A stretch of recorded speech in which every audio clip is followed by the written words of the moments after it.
True Underdog. Unleash the power within.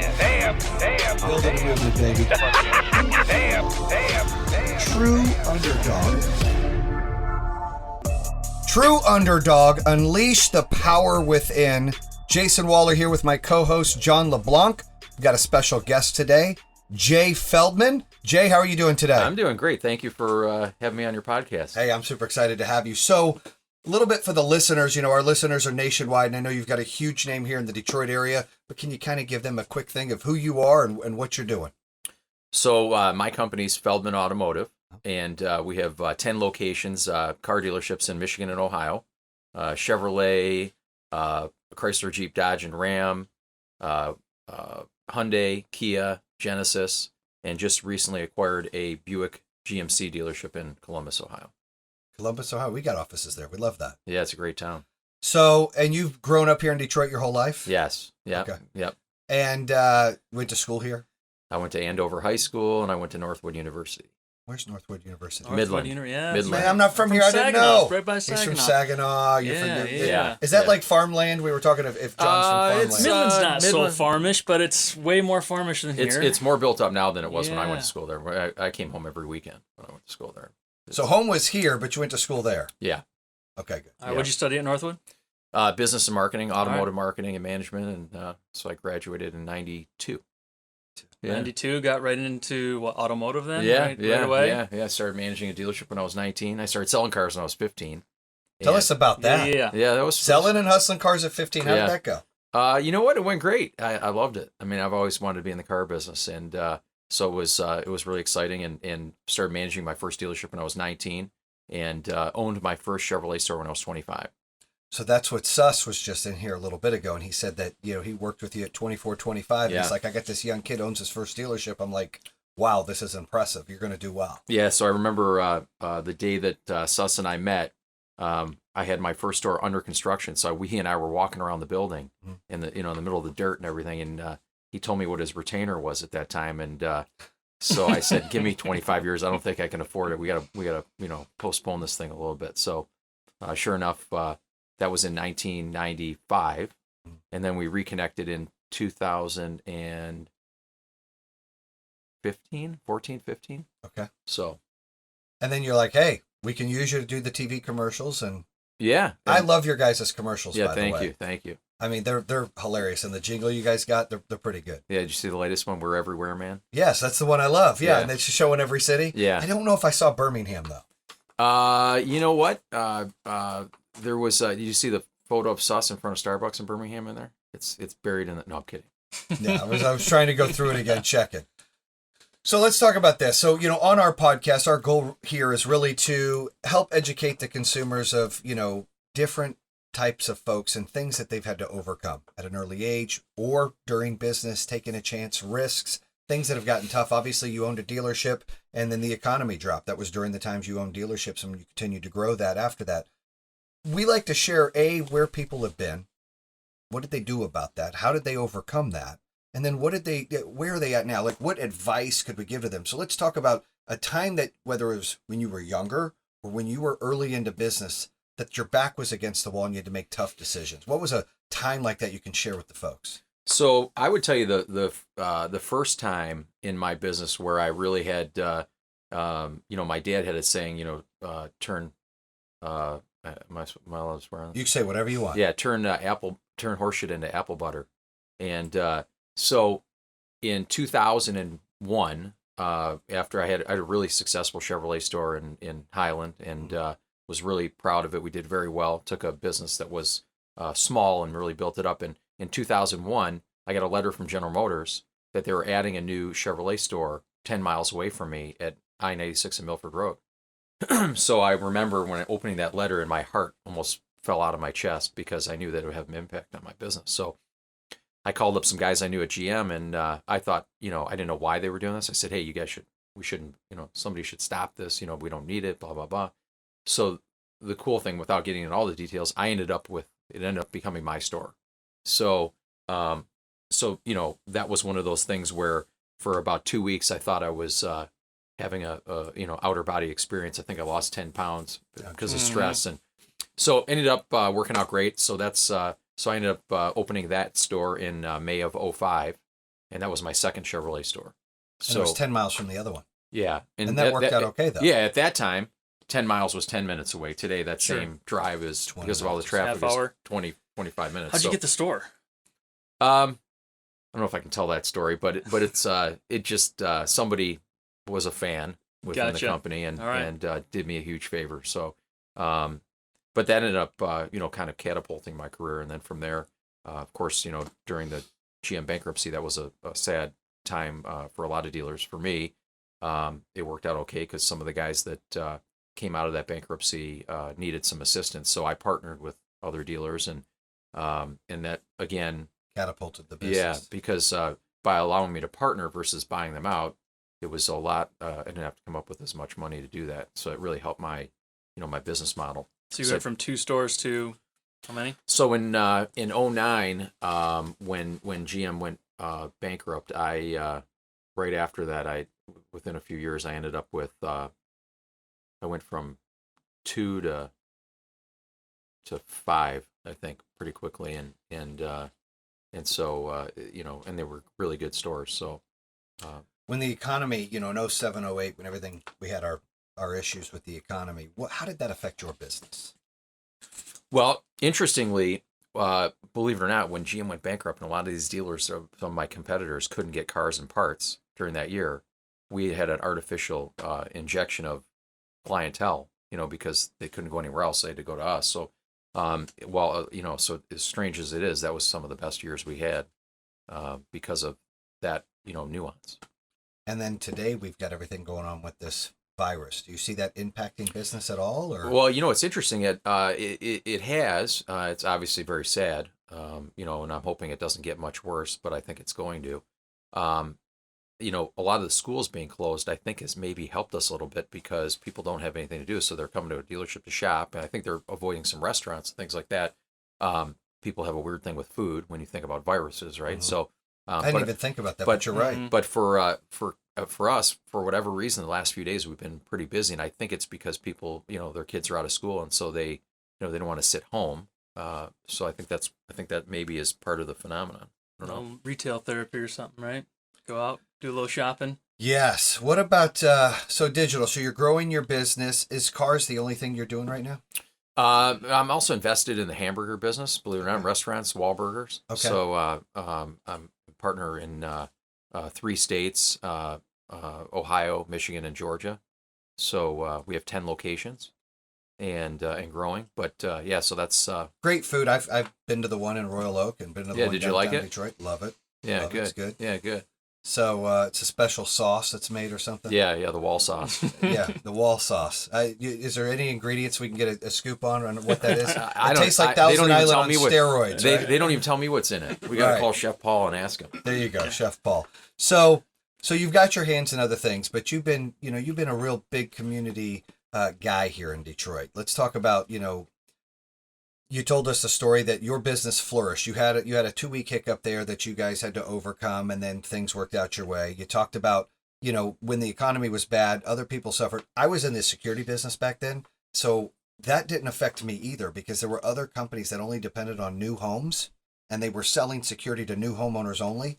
And we decided, like, look, we've got to get out of this business because the economy's dropping. So we would put out flyers that were like, to existing homes. That became our base, and we grew too. So I totally get that. If you take your mindset and you shift it to what you need to shift on what's going on, you're able to flourish or continue to grow. And I think a lot of the entrepreneurs out there and business owners out there, they don't change. They don't adapt. What advice would you give as we go into what's going on right now? And it's an election year. I mean, I think we're going to get through this. I think it's going to get a little bad.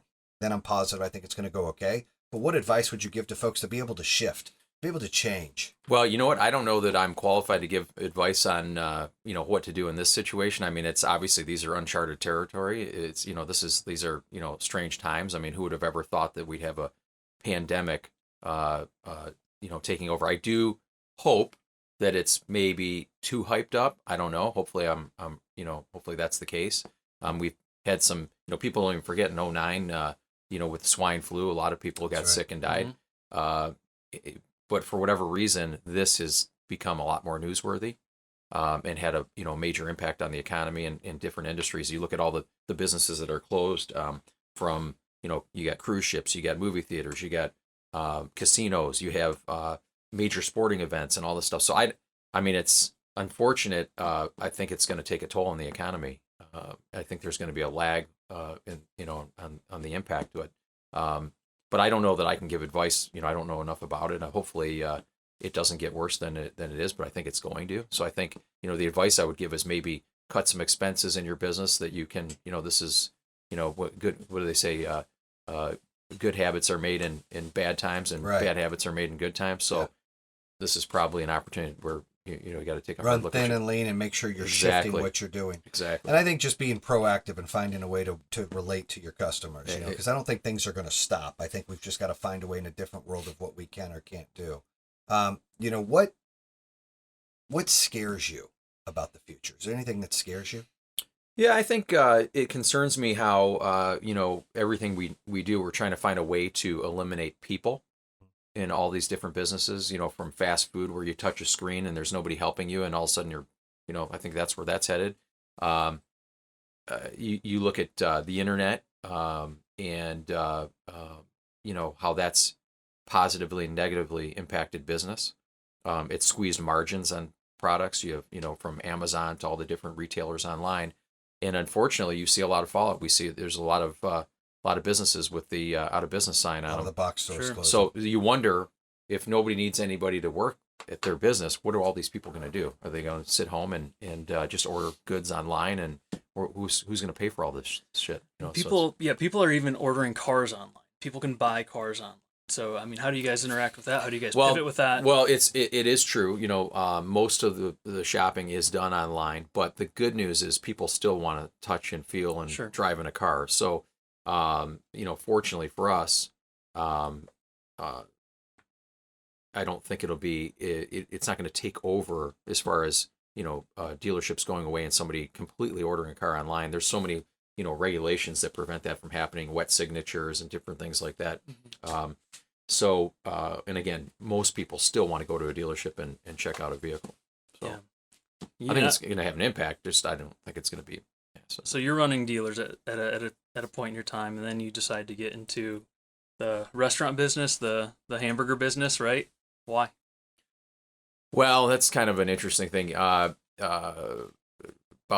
6 years ago, I briefly met Mark Wahlberg, and we have a close mutual friend, and then I saw the show Wahlburgers, and I called my buddy up who's in the restaurant business. I said we should get the rights for Wahlburgers from Michigan, so we flew to Boston and spent a day with Mark and his family, and that's how he and I connected. And about a year and a half later, I became partners in Cleveland, Ohio, in the Wahlburgers there in the Jet Casino, and then later on from there, spent some time with Mark on a movie set in Boston, and he and I decided we wanted to get in the car business together. So he and I bought a Chevrolet store in Columbus, Ohio, which is Mark Wahlberg Chevrolet. And then from there, the burger business kind of grew on its own from, different territories and things like that. So You make it sound so effortless, and like we talk about struggles all the time, right? So like, dude, like it from one dealer to two dealers to a lot of dealers to the hamburger business. What was hard about it? You seem so. you know what? efficient. I'm probably making it sound easier than it is. Right. We have Well, a you're a great, You are. positive guy. You So, are making- you're very, very positive. And yeah, that- we have a couple things. One, we have a great team around us. We have a really good COO, CFO, head of our service parts and body shop operations, and then we have general managers in each one of our stores. And everybody knows that runs a business, or at least they should know that it's all about people. If you have good gotta build people, the right team. one person can change everything. And so for us, we happen to have a great team. We have a great marketing agency with Sussman. So when we rebranded all of our stores Feldman in Michigan, that really made a big impact on our business. So we're constantly growing and looking at our market share. We spend a lot of money on marketing. We spend a lot of money on people. We constantly recruit and make sure that we have the best team around us. And so when other acquisitions come up, like we're in the middle of 3 acquisitions right now, and so now we're prepared for that, so that we can add a store on and make it sort of effortless, or at least look a little bit effortless.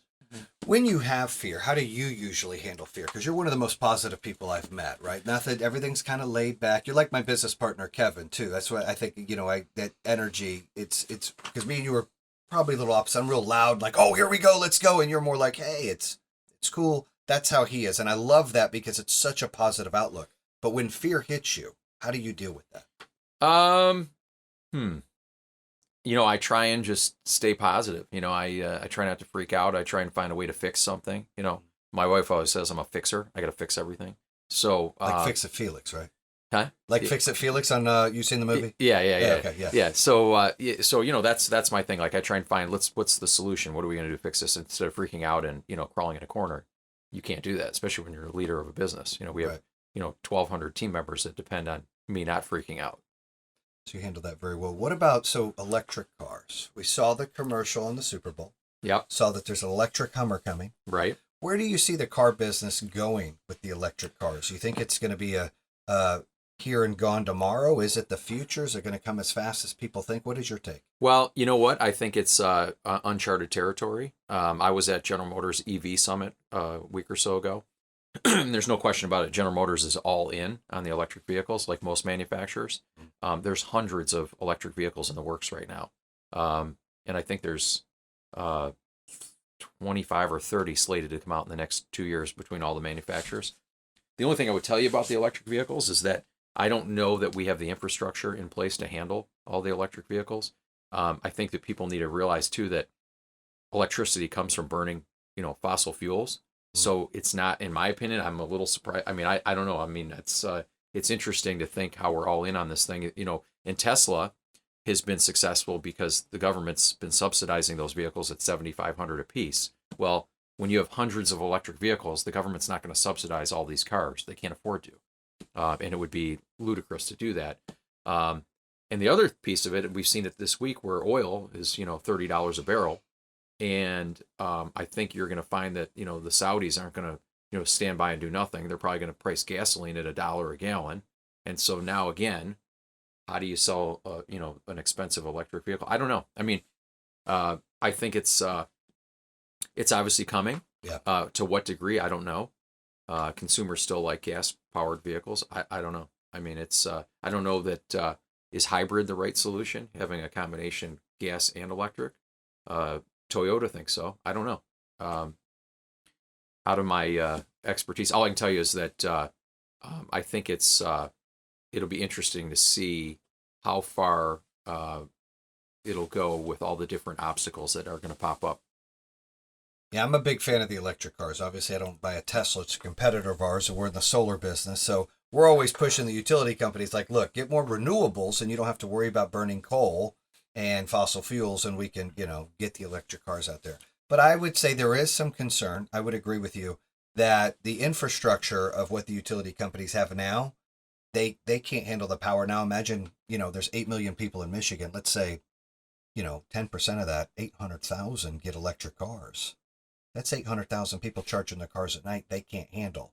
Now, if they were to get solar, and I'm not promoting the business, or other things were to happen, there's that opportunity there where the utility companies go that way. Wait a minute, maybe I need to get in business with you. That's right. Solar's the future, baby. I'm telling you. So, but what advice would you give for a new entrepreneur out there? I mean, you were able to build your business, taking over 24, 25 years old, and now you've got all these things going on, and 1,200 employees, and successful. I think you said 10 dealerships. What advice would you give in today's world if they're an entrepreneur and they're debating, should I do this? I've got friends and family and people that are always like, I don't know when's the right time and how do I shift to go do this? And I'm always like, look, you don't want to cut your nose to spite your face. It's all about timing. But what advice would you give them to take that chance and do that? Well, it's hard for me to say specifically on every individual nuance, but the one thing I always tell people, and this is what's been helped my career is, life is a contact sport, and you never know when you meet somebody how that one person can change your life. There's been many times in my career where I could have not called that person or ignored that situation, and I wouldn't be where I am today because of it. Everything from calling a dealer up and saying, hey, why don't we partner in your store? I notice it's struggling, where most car dealers wouldn't partner with another dealer. And the guy on the other end of the phone said, yeah, let's talk about it. So I've had that happen a few times, and that's obviously had a big impact on growing my business. Even the time that, hey, let's see if, we can get a Wahlburgers franchise in Michigan, and here, 5 years later, I'm partners in 15 different businesses with the guy. So you just have to be proactive and chronically, work the room and call people and try and find an opportunity in everything you do, But again, if you ignore opportunities and they're always right in your face, if you ignore them, then there's, if you don't swing the bat, you're not going to hit the ball. I agree 100%. And I think the other thing is, you're right. It is a contact sport, because there's so many times that it's like, all right, I'll go talk to this guy, or I'll meet this guy. And then that turns into maybe meeting this guy that opens this store, and you have no idea. And I'm always preaching to people, really, it is what you know, but it's also who you know. Yeah. Because you can partner up and you can do things, and there's so many different synergies and ideas. And, you mentioned your team. You were like, look, I've got a great CFO and a COO, and I've got general managers that manage the store. And I'm real big on team. Every leader in my organization, or I like to say our organization, they bring a different element, right, that I can learn from. And maybe there's things that they learn from me. And so we work, I kind of think of the Avengers instead of just one person. And I think it's so important for business owners as they grow, when they can't go this way anymore, they need to bring the team in so they can stay here to grow, to help out on things that they're not, because nobody's great at everything, right? Mm-hmm. I didn't even know what EBITDA was till a couple of years ago. So we brought it as my third company and sold it. I'm like, what is EBITDA? So, and I didn't go to college, but long story short, you get a CFO, you get other people that know that stuff. And if you know how to bootstrap, or you know how to motivate, or you know how to train or get guys excited, you bring your different elements to that business and continue to grow. And I think what you mentioned, the team thing, I think that's also what a new entrepreneur needs to know, is once you get to that limit where you can't do everything, you need to find the right teammate and know the contacts to continue to grow. Absolutely. So that's good stuff. What other questions do you have for? Look, I would just say, so you have your characteristics that I get to experience and see within Power Home, right? You got to have some certain skills that you feel unique to. Like, what do you feel you are best at? What do you bring to your team? Well, my role is, we're involved in a process called EOS, and we started using that system about 4 years ago. It was founded by Gino Wickman. There's a book called Traction by Gino Wickman. Mm-hmm. I would encourage anybody that owns a business to read it or listen to it. So EOS is a process where, back in the day we used to have meetings and nothing would get done. We'd have a management meeting, and then a month later we'd have another management meeting, and hey, weren't you supposed to do this and that? Oh, you didn't do that? Oh, I thought we were. So now this is a defined process that we've pushed down through our whole company, and everybody has responsibilities. And you have a visionary, which is me, and then you have our COO is the implementer of what we're doing every day. And so we have everybody's assigned rocks, so and those rocks need to be completed. So we have a leadership meeting every week, and we go through the rocks. We have KPIs of our entire business, and so we've slice, dice, and measure everything in our business. So that system has really helped us. We have quarterly meetings. We have a 2-day annual offsite, and we go through and we define our goals. So our business has really grown because of that. And so candidly, my role today is really to look for acquisitions and, look at the big picture. So as much as I'm busy, sometimes I'm bored, believe it or not, because they've basically taken my job away. All the things I used to do. That's what I feel like I'm doing. That's why I'm doing a podcast. They're like, we give us some ideas, but we've got the rest. And it's like, hold on. Yeah. So I get it. I understand that. So it's interesting. I used to be stressed out completely 4.5 years ago. Now the business is significantly bigger, but I don't have anywhere near the stress because we have a great team around us, pushing the envelope every day. That's awesome. Good stuff. Well, we're running out of time, but Jay, I appreciate you coming on here and sharing Thank you. some That was insight a lot of fun. and talking about, how you built your business and the EOS, you said it's EOS, right? Yeah, so John, write that down. We need to make sure that Traction. Traction. David Lowenz gave me the book Traction, so I was able to read it. Good book. Yeah, it's that was a game changer for us. Thank you so much. We appreciate your time. Hopefully we can have you on here in the future. And that's a wrap here today for True Underdog. Unleash the power within. Bam!